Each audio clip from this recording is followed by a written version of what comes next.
Welcome back to the Insight Shift.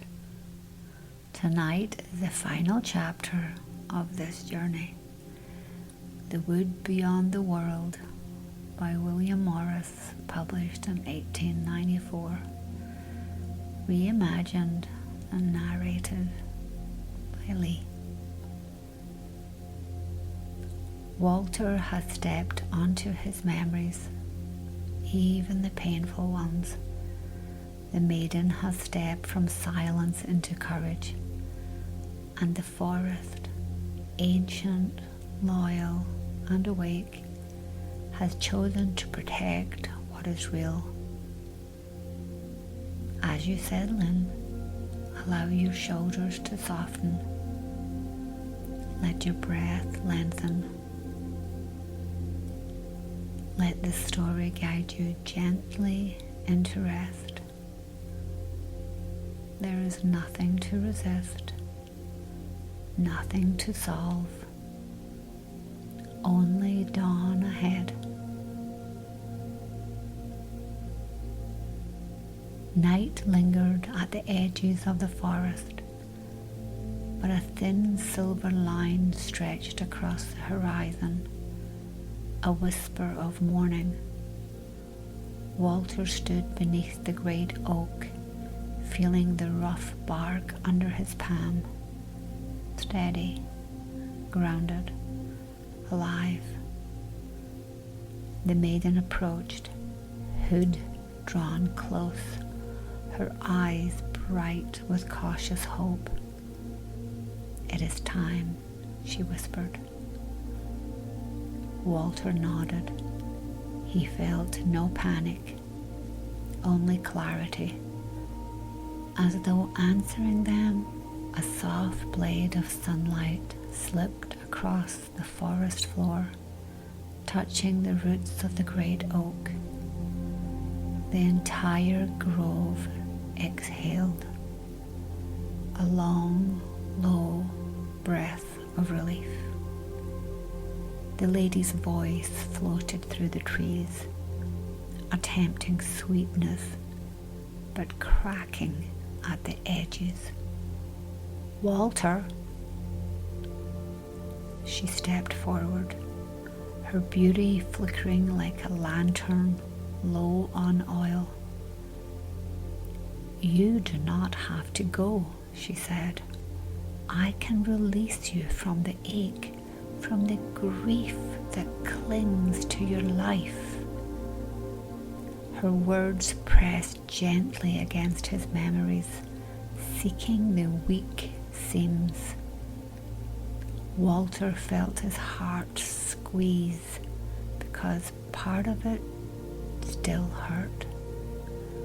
He remembered late nights when silence grew sharp, when love felt fragile, when doubt crept in like winter cold.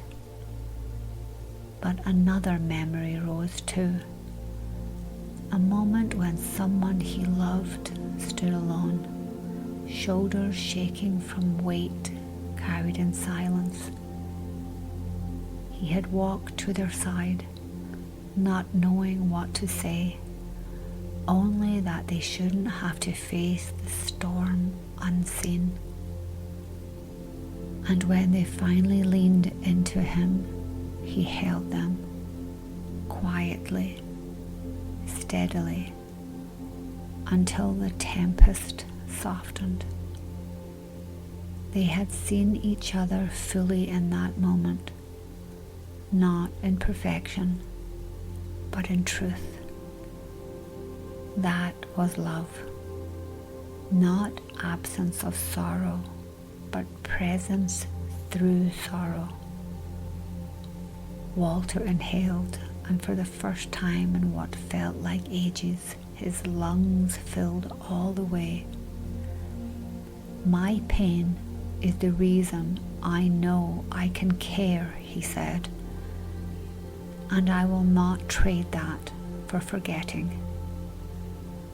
The lady's expression flickered, fear rising behind the mask. She stepped closer, reaching for his hand. But when disturbance weighs heavy, she whispered, when solitude returns and cuts deep, you will remember this moment and regret your choice. Her fingers brushed his wrist, cold, seeking. Walter looked at her, really looked at her, and saw not a villain, but someone terrified of being unchosen. He gently pulled his hand away. The past that hurt me also taught me, he said softly, and I choose to keep what made me whole.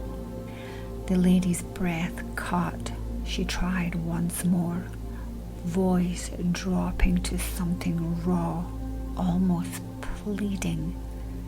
Then stay, not as one under my spell, but as someone who understands loneliness. Stay because you choose to. For a heartbeat, Walter felt the pull, not of enchantment, but of compassion. The maiden's hand found his shoulder, warm, unsteadying.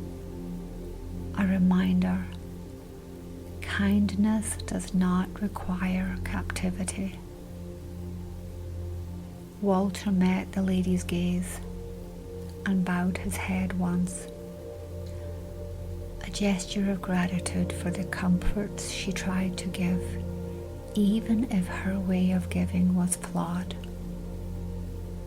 I cannot stay, he said quietly, but I hope you find another path, one that does not require keeping others small. The sunlight brightened, a worn ribbon widening across the clearing.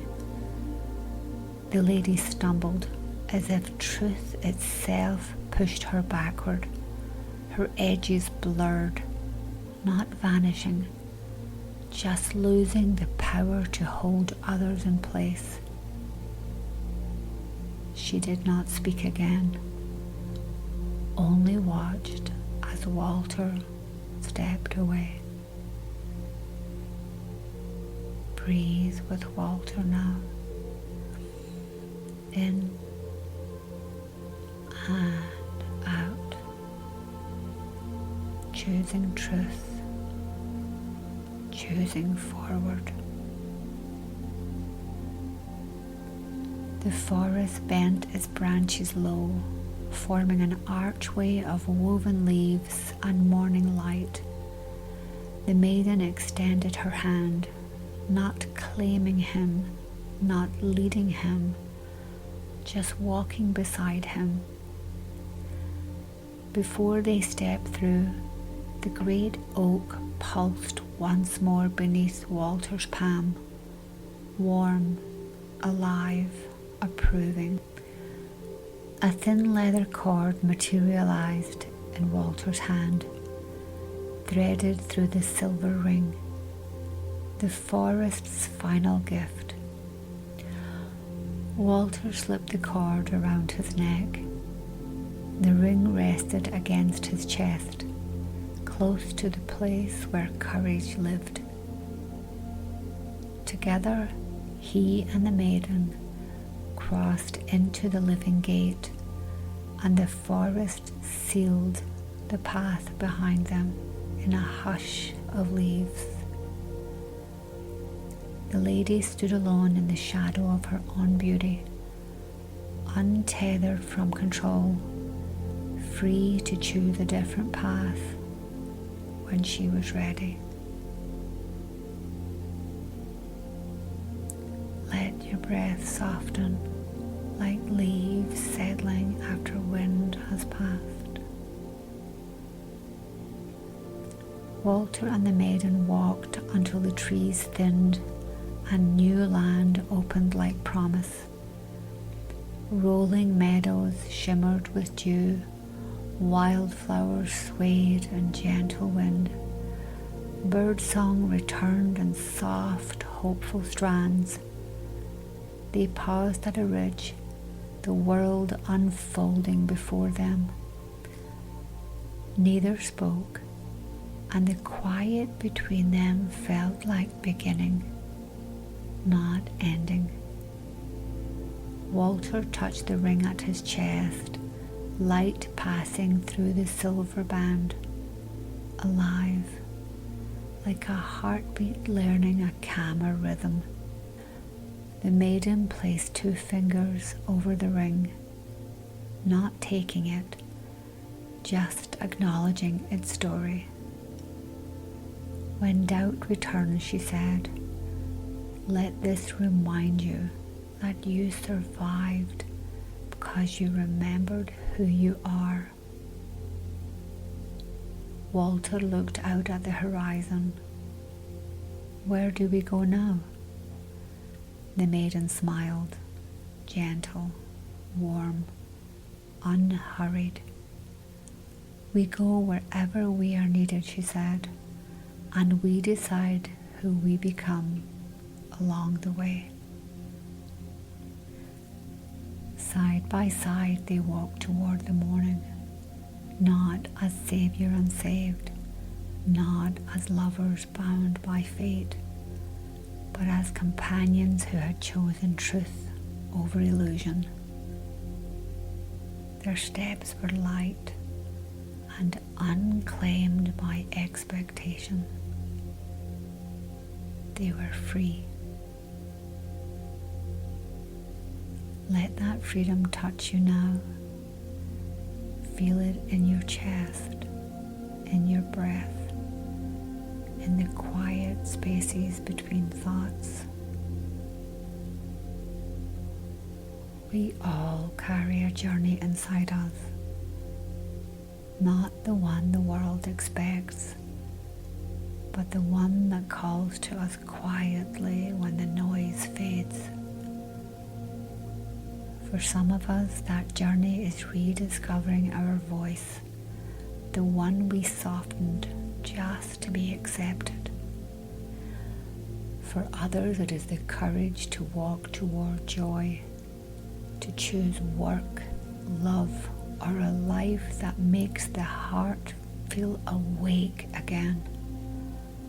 And life will always bring challenges, moments where everything feels too heavy, or too late, or too uncertain.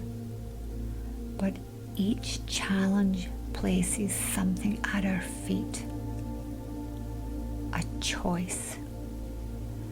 We can leave the gauntlet where it fell, or we can pick it up with a steady hand and an honest heart. We have not run out of chances. We have not missed our moment. We are still becoming, and becoming is brave work. Some steps we take alone, some steps we take with others. Both require courage. We are allowed to grow. We are allowed to change direction. We are allowed to begin again. Our voices are still ours to claim. Our passions are still waiting to be followed. Our forests, the places where we feel whole and true and utterly ourselves, are still calling our names. And we are allowed to answer. Let your breath grow slower now, like sunlight stretching over quiet earth, like truth settling gently into its place. Feel the meadows around you, safe, soft, endless. Feel the forest behind you, watching, protecting, proud. The world ahead is wide enough for every version of you that you have yet to become. You are safe in your memories. You are safe in your story. You are safe in your rest. Sleep is not a surrender. It is gathering of strength. Let your mind drift like morning mist, light and free. Let your heart settle like leaves after wind has passed. You have done enough for today. You are enough. Sleep well. Tomorrow will come softly with light. Sweet dreams.